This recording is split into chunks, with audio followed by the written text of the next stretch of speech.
आदमी को गलती से भी प्राइम मिनिस्टर नहीं बनाना। अगर बना दिया पूरे देश की वाट लगा देगा, पूरे देश को बेच देगा, पूरे देश को बेच देगा। ये कोई मामूली आदमी नहीं है, ये पार्लियामेंट का सदस्य है। कौन है बताए आपको? इस वीडियो को देखिए। सर, हम एमपी एमएलए चुनते हैं, उसके बाद अगर वो काम ना करे, अपने वादे भूल जाए, जनता से दूर हो जाए, तो 5 साल तक इंतजार करने के अलावा जनता के पास कोई ताकत नहीं है। कोई इंटरिम प्रोविजन नहीं, कोई अकाउंटेबिलिटी नहीं, कोई परफॉर्मेंस रिव्यू नहीं, कोई करेक्टिव ऑप्शन नहीं। चुनाव से पहले नेता जनता के पीछे और चुनाव के बाद जनता नेता के पीछे। 5 साल is too long a period in this day and age. अगर एक गलत फैसला गलत नेता को चुनने का लिया तो लाखों लोगों का भविष्य अंधकार में जाता है और पूरा क्षेत्र पीछे जाता है। Sir, we can trust our voters to elect. हमें अपने मतदाता पे विश्वास करना चाहिए कि वो अपनी गलती बदल भी सकें राइट टू रिकॉल की ताकत से। Sir, let me clarify that right to recall is not a weapon against politicians. It is an insurance policy for democracy. और भारत के संविधान में जब आप राष्ट्रपति को इम्पीच कर सकते हैं टेन्योर के दौरान, उपराष्ट्रपति को हटाने का प्रावधान है, जजों को इम्पीच करने के लिए प्रोसेस लेट डाउन है, यहाँ तक कि रूलिंग गवर्नमेंट के खिलाफ नो कॉन्फिडेंस मोशन लाकर आप सरकार बर्खास्त कर सकते हैं। तो एमपी एमएलए अगर आपका नॉन परफॉर्मिंग है तो उसको हटाने के लिए क्यों नहीं राइट टू रिकॉल मतदाता को देना चाहिए।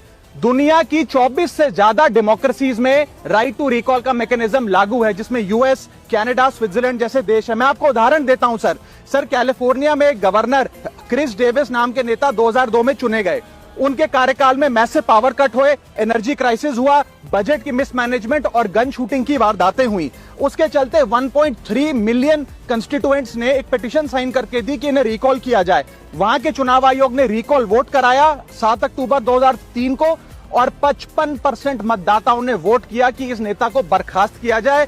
ग्रे डेविस को हटाया गया और आर्नल्ड श्वार्ज़नेगर को वहां पे गवर्नर बनाया गया। सर, मैं बता दूं कि हिंदुस्तान में भी इसका प्रेसिडेंट है। कर्नाटक, मध्य प्रदेश, महाराष्ट्र और राजस्थान में रिकॉल मैकेनिज्म ग्राम पंचायत के स्तर पे लागू है और ग्राम सभा के लोग मतदाता वोट करके उन्हें वापस बुला सकते हैं। सर, लेकिन इसका मिसयूज ना हो इसलिए हमें सेफगार्ड्स भी बनाने पड़ेंगे। एक थ्रेशोल्ड रखना चाहिए कि 35 से 40% मतदाता अगर साइन कर दे तभी राइट टू रिकॉल वोट करवाया जाए।